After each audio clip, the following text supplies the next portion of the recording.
10 skills everyone had 2 generations ago. 10. Sewing.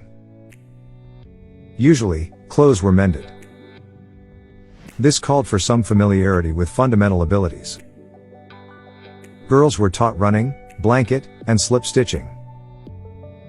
Ripped seams and torn hems would be sewn back together. Holes would be darned and torn off buttons down. 9. Gardening. Most people didn't consider gardening to be a hobby. It came down to survival. There were vegetable gardens as a food supply.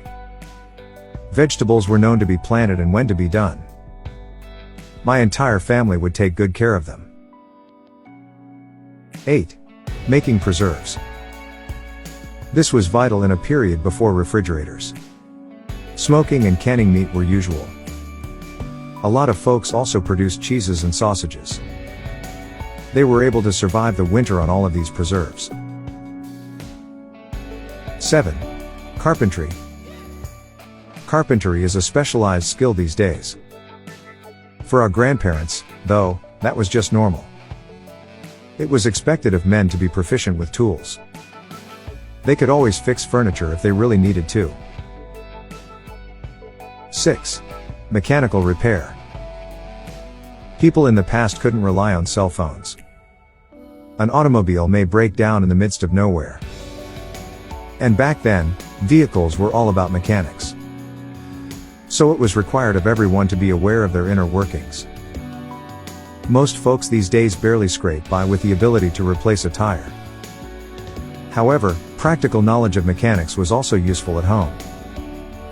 Our grandparents knew how to fix a power saw or a lawnmower. 5. Knitting.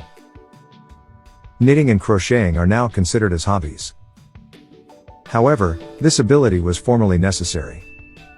Warm clothes, rugs, and accessories were handmade. We're used to purchasing them these days. Yet research indicates that knitting reduces stress. So, learning it is a good idea in case something happens. 4. Penmanship. Most writing was done by hand. Thus, it was crucial that it be readable. Writing in ink was tricky and required learning. Basic calligraphy was taught to schoolchildren. That's why vintage postcards and letters have such a lovely appearance. 3. Navigation. GPS has become our worst enemy. Most teenagers aren't even able to read maps. However, reading maps was formerly essential. Routes required a lot of memorization. Additionally, addresses were committed to memory. 2. Memorizing. Addresses and routes are only 2 instances. Memorizing the phone number was also required. Yes, everyone had an address book. However, they didn't always bring them along. They couldn't rely just on pictures of everything. The majority of individuals these days even forget their passwords. 1. Being bored. This could come as a surprise. But these days, there are very few people with this particular expertise. Our ancestors were adept at keeping themselves amused. They didn't provide streaming movies on demand. There was nothing but literature, TV, and radio.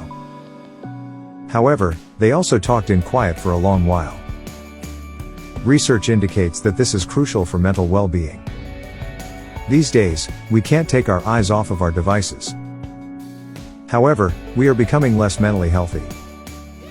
Is there anything that elder generations might teach us?